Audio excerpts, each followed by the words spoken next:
السلام علیکم جی وہ کٹ گیا تھا. ہاں جی جی جی سر. تو کیا کہہ رہے تھے آپ ان کی وائف کا؟ ہاں میں آپ کو بتایا تھا کہ ان کی وائف جو ہے انہوں نے اتنا زیادہ دباؤ ڈالا کہ قاضی صاحب کہتے تھے کہ جی وہ کہتی ہے کہ نہیں صرف لڑنا ہے صرف لڑنا ہے اور صرف شہید ہونا ہے شہید ہونا ہے. اور اس کے بعد یہ کہ نہ صرف یہ کہ خالد فیاض صاحب مسجد میں سے نکل گئے بلکہ وہ خود بھی بھاگ گئی اس کی بیوی جو ہے خالد فیاض. اچھا ہاں یہ تو سنا تھا وہ بھاگ گئی تھی بعد میں. وہ بھی بھاگ گئی اور اس کے بعد پھر وہ اب مولانا عزیز صاحب بھی نکل گئے ان کو وہ برقع پہن کے باہر نکلے. انہوں نے مجبور کیا تھا. ہاں انہوں نے کروایا تھا تو وہ باہر نکلے. اس کے بعد پھر وہ گرفتار کر لیا اور پھر جب وہ گرفتار ہو گئے تو اس کے بعد پھر جو ہے وہ جو اپنا عبدالرشید داعی صاحب ہیں پھر انہوں نے مجھے فون کیا. انہوں نے کہا کہ اب میرے پاس کوئی راستہ نہیں ہے. اب میرے خاندان پہ اور علماء پر اتنا بڑا بدنامی کا دھبا لگ گیا کہ میرے بھائی کو برقعے میں گرفتار کیا گیا اور پاکستان ٹیلی ویژن پر اس کو اس طرح پیش کیا گیا. یہ اتنا بڑا داغ لگ گیا کہ اب یہ داغ صرف اور صرف میرے خون سے مٹے گا.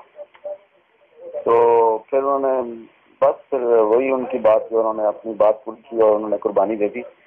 اس لیے خالد فیاض صاحب جو ہیں اور ان کی جو وائف ہے یہ تو اور کوئی جانے نہ جانے اللہ تعالیٰ کے سامنے تو ان کو جواب ایک دن دینا ہی پڑے گا. ابھی یہ آئے تھے ادھر نا تو کچھ ساتھیوں سے میرے ملے تھے تو ان کو یہ کہہ رہے تھے کہ آپ نے اگر پاکستان میں کام کرنا ہی ہے تو آپ کرو ہمارے کہنے کے اوپر. کوئی ایڈمنل ہے میاں والی میں کہہ رہے تھے کہ اس کے ساتھ میں آپ لوگوں کی سیٹنگ کروا دوں گا تو پاکستان میں جو امریکہ کے کنٹینر جاتے ہیں ان کو آپ لوٹ لو اور ان کو آگ نہ لگاؤ بلکہ بندہ بھی ہم دیں گے تو اس کو آپ بھیج دینا. یہ تو کہہ رہے جو پاکستان میں کاروائیاں کرنی ہیں وہ بھی ہم آپ کو جگہ دیں گے ہر چیز دیں گے پیسے بھی دیں گے. اگر کوئی وہ جو مرضی کریں آپ ان کنٹینروں کے ساتھ لوٹیں امریکہ کا سامان اس کو آپ لوٹیں جلائیں اس سے مجھے کوئی سروکار نہیں. لیکن اس کو یہ تو پوچھیں کہ تمہارا منصور اجاز سے اور ولیم کیسی کے ساتھ کیا تعلق. ولیم کیسی CIA کا سربراہ تھا.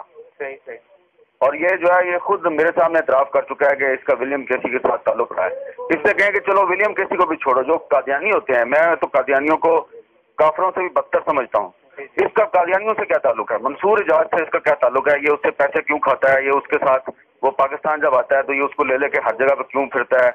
یہ مجاہدین کے پاس لے کے اس کو کیوں جاتا ہے.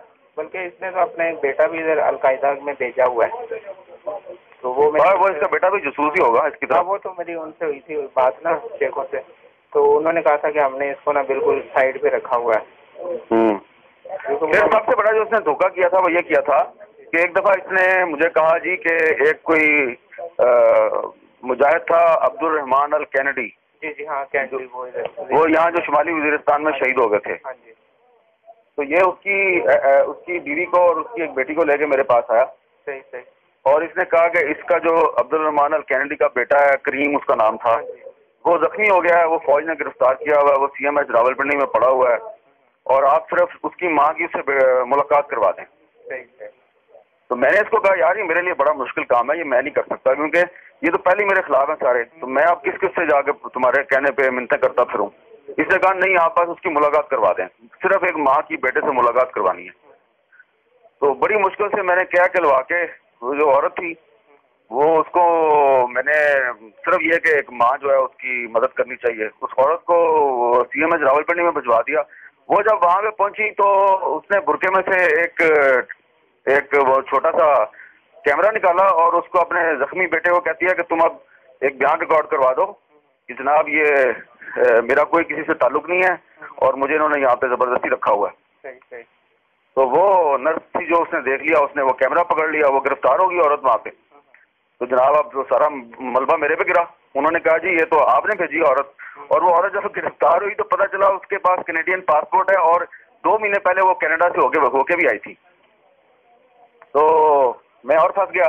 پھر اس کے بعد میرے پہ بہت مشکل وقت آیا. میرے پہ بڑا عذاب نازل ہوا اور جب پھر اس کو کینیڈین گورنمنٹ نے اس کو چھڑوا لیا اس عورت کو اور اس کی بیٹی کو بھی چھڑوا لیا رہا کروا لیا حکومت پاکستان سے. وہ عورت پھر کینیڈا گئی. وہاں اس نے ٹورنٹو میں جا کے پریس کانفرنس کی اپنے بیٹے کے ساتھ.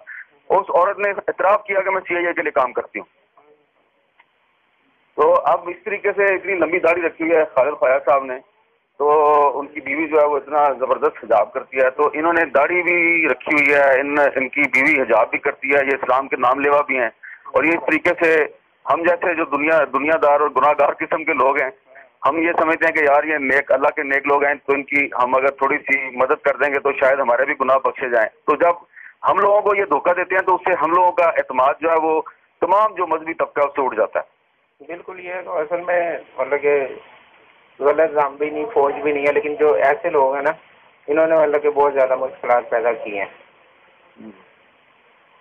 بہرحال اگر یہ کہیں پہ ہے تو اس کو پوچھے تو صحیح نا کہ تم عبد الرحمان کینیڈی کا بھی نام استعمال کیا، تم نے منصور اجاز کے ساتھ مل کے بھی کام کیا، تم ولیم کیسی کے ساتھ مل کے بھی کام. پھر یہ ایک اور یہ کوہاٹ میں جویر ابراہیم پراجا صاحب ہیں. جی جی جویر ابراہیم پراجا صاحب کا وہاں بہت بڑا مدرسہ ہے. ہاں جی ادھر بہت مدرسہ ہے ان کا. اچھا، اور وہ جو ہے ہمیشہ جو ہے وہ یہ قبائلی علاقوں میں جو لوگ امریکہ کے خلاف کام کرتے ہیں یہ ہمیشہ ان کی مدد کرتے ہیں پراجا صاحب. ہاں جی ان کو چھڑواتے بھی ہیں. ہاں آپ کے سامنے ہے نا ان کی تو خدمات سے آپ سب لوگ واقف ہیں. تو یہ پراجا صاحب کو دھوکے سے اس نے بلایا اسلام آباد خالد خواجہ نے، اور اس کو کہا کہ میں نے آپ کی ملاقات کروانی ہے ایک بڑے اہم آدمی سے، اور اس کو یہاں پہ سرینا ہوٹل میں ایک امریکی نائب وزیر خارجہ آیا ہوا تھا، اس کے پاس لے گیا اور اس کو جا کے کہا کہ جی یہ آدمی ہے پراجا صاحب، تو یہ آپ سے جناب یہ القاعدہ اور طالبان سے آپ کے مذاکرات کروا سکتا ہے. تو پراجا صاحب جو ہے وہ بڑے پڑھے لکھے آدمی، ان کو سمجھ آ گئی کہ میرے ساتھ دھوکہ ہو گیا. وہ وہاں سے کمرے سے باہر بھاگے اور پھر انہوں نے مجھے فون کیا اور مجھے کہا یار تم صحیح کہتے تھے اس کے بارے میں. تو بھی یہ ویسے لاسٹ ٹائم ان کی طرف ہی گئے ہیں پراجا بھی. وہ مجھے پراجا صاحب نے بتایا، انہوں نے بتایا کہ یہ میرے پاس آیا تھا اور میں نے وہاں پہ کرنل امام بھی آیا ہوا تھا، اور میں نے کرنل امام صاحب کو کہا کہ اس بندے کے ساتھ کہیں مت جائیں. اب انہوں نے کہا کہ یہ میرے یہاں پہ آ جاتا ہے تو میں کیا کروں، میں اس کو گھر سے نکال تو سکتا نہیں، لیکن اس کے ساتھ آپ کہیں نہ جائیں. تو کرنل امام وہ کہتا ہے کرنل امام بھی جو ہے وہ نہیں جانا چاہ رہا تھا اس کے ساتھ، لیکن یہ زبردستی اس کو لے گیا اپنے ساتھ. صحیح یہ مطلب ڈال کے لیے پچھلی دفعہ تو، لیکن ابھی وہ بہت ان کے وہ سپورٹ کر رہا ہے شاہ عبدالعزیز نہیں جو ایم ایل اے کرک کا، تو وہ ادھر ہر بندے سے مل رہا ہے کہ یار خدا کا واسطہ ان کو چھوڑ دو. وہ یہ کہہ رہا ہے، اور شاہ عبدالعزیز جو ہے وہ اس کو اس نے بیوقوف بنایا ہوگا. وہ تو بلکہ ادھر یہ کہتا ہے کہ تم نے صافی کو رکھنا ہے تو رکھ لو، اس کے پیسے تمہیں یہ دلوا دے گا، لیکن جو وہ ہے ان کو چھوڑ دو. چلے ہیں چھوڑ دیں، یہ تو ان کی مرضی ہے، جنہوں نے پکڑا ہوا ہے ان کی مرضی ہے، لیکن یہ ان تک یہ 3 سوالات تو بھجوائے نا ان کے کو کہ یہ اس سے پوچھو کہ تمہارا منصور اجاز سے کیا تعلق ہے، جس کا باپ جو ہے وہ پاکستان کے ایٹمی راز لے کے بھاگ گیا تھا یہاں سے. منصور اجاز کا باپ جو ہے وہ ایک ایٹمی سائنسدان تھا. ہاں وہ تو وہ یہاں سے پاکستان کے ایٹمی راز لے کے بھاگ گیا تھا امریکہ. اور ایک دفعہ اس نے بے نظیر بھٹو کو یہ پیشکش کی تھی وزیر اعظم تھی 1995 میں کہ اگر آپ اسرائیل کو تسلیم کر لیں تو آپ کے تمام قرضے معاف ہو جائیں گے. تو اس کا مطلب یہ ہے کہ اس کا اسرائیل سے بھی تعلق ہے. کیونکہ ان کا یہ مطلب مجھے جو یہ کہہ رہا تھا کہ وہ مطلب دوسرے ساتھیوں کو کہ بھائی آپ کرو پاکستان میں کرو کام، جو کہیں گے ہم وہ کرو. مطلب اصل میں جو شاید یہ پنڈی میں بھی جو بریگیڈیئر وغیرہ ان کو مارا تھا وہ بھی شاید مجھے لگتا ہے کہ انہوں نے کروایا ہوگا. ہو سکتا ہے کروایا ہو، لیکن میں تو اس بندے کو تقریباً 13-14 سال سے دیکھ رہا ہوں، اسی طرح مشکوک آدمی ہے. لیکن انشاءاللہ یہ جو ہے نا یہ میں ساری وہ اس سے ملتا ہوں کہ ملا سے 2-3 دن میں نا، تو اس سے بھی ساری بات چیت. چلے ٹھیک ہے. شکریہ بہت بہت.